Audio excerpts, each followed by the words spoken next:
Alors je suis venu au Cap Ferret pour passer du bon temps en vacances avec les potes. Et en même temps profiter pour faire des photos parce que je sais qu'ici c'est un peu le paradis des voitures anciennes. J'adore ça, c'est presque ce que je préfère prendre en photo. C'est assez marrant parce qu'ici c'est quand même leur endroit naturel. Parce que du coup il va falloir se balader un maximum, les chercher, comme partir à la chasse.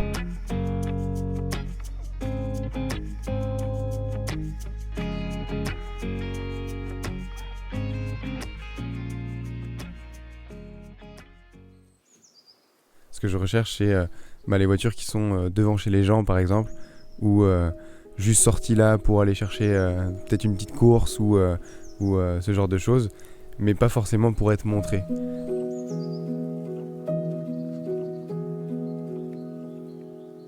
Tu te dis, comment je cadre, comment je compose. Déjà, tu vois une poubelle, tu te dis. Attends, déjà on laisse passer la thermique électrique chelou là.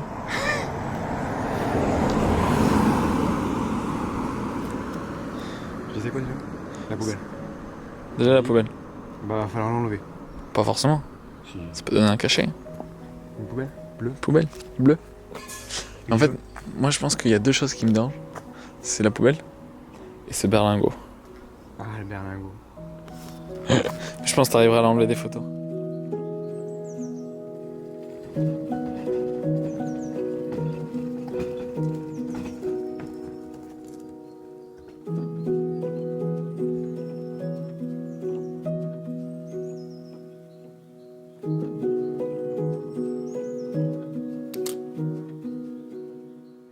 Je voulais la prendre comme ça. C'est est-ce que... Parce que moi j'aime bien qu'on voit pas toute la voiture, tu vois. Donc je la coupe comme ça. Mais est-ce que je la coupe comme as aussi, tu vois? Non. Mais si. Parce que si je la coupe pas comme as, ça n'a aucun sens. Alors que là, elle est dans le coin de la photo, tu vois. Quand elle est dans le coin de la photo, ça marche bien aussi.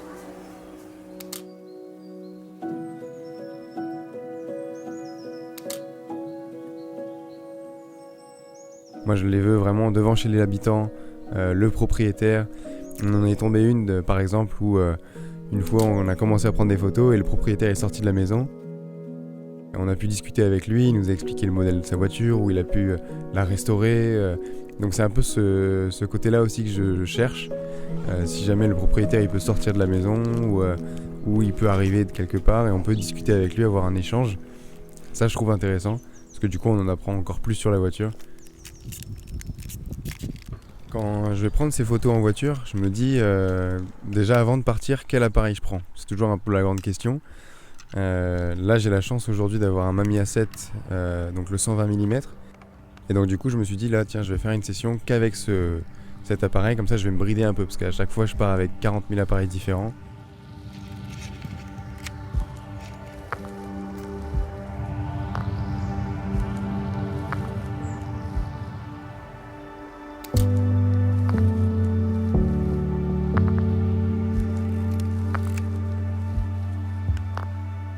Alors habituellement je pars avec en tête comme idée de prendre ces voitures-là avec une telle lumière qui reflète dessus, pourquoi pas avoir des reflets des arbres sur le capot ou sur le pare-choc avant, arrière, peu importe, mais avoir ce petit jeu de lumière avec la voiture et son environnement. Malheureusement on n'a pas eu cette chance quand on avait été les prendre en photo, donc du coup il a fallu pallier un petit peu à ça et jouer plus avec peut-être les textures qu'il y avait autour. Par exemple on en a trouvé une avec une devanture de maison avec très boisée.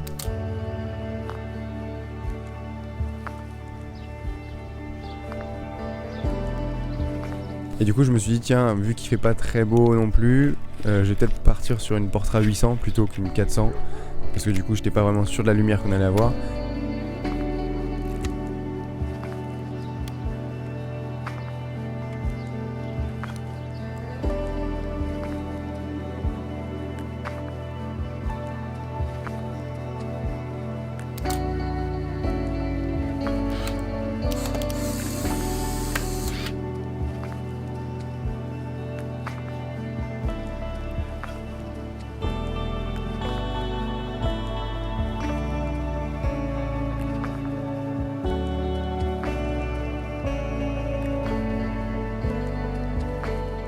Mais c'est vrai que la lumière pour moi elle va être hyper importante, dans le sens où ça va dynamiser la photo et ça va rendre le truc un petit peu plus magique, parce qu'on a l'impression de retourner dans l'ancien temps avec ces belles voitures et ces belles devantures de maison, surtout ici, qui sont quand même, faut se le dire, magnifiques.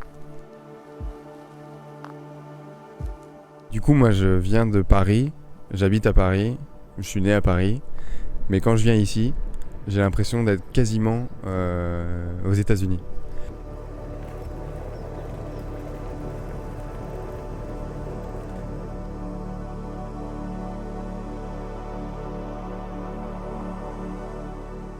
On a l'impression de pouvoir prendre le temps. Et ça, j'aime beaucoup ici. And a sweet cold drink in the heat. Oh, I'll be beside you.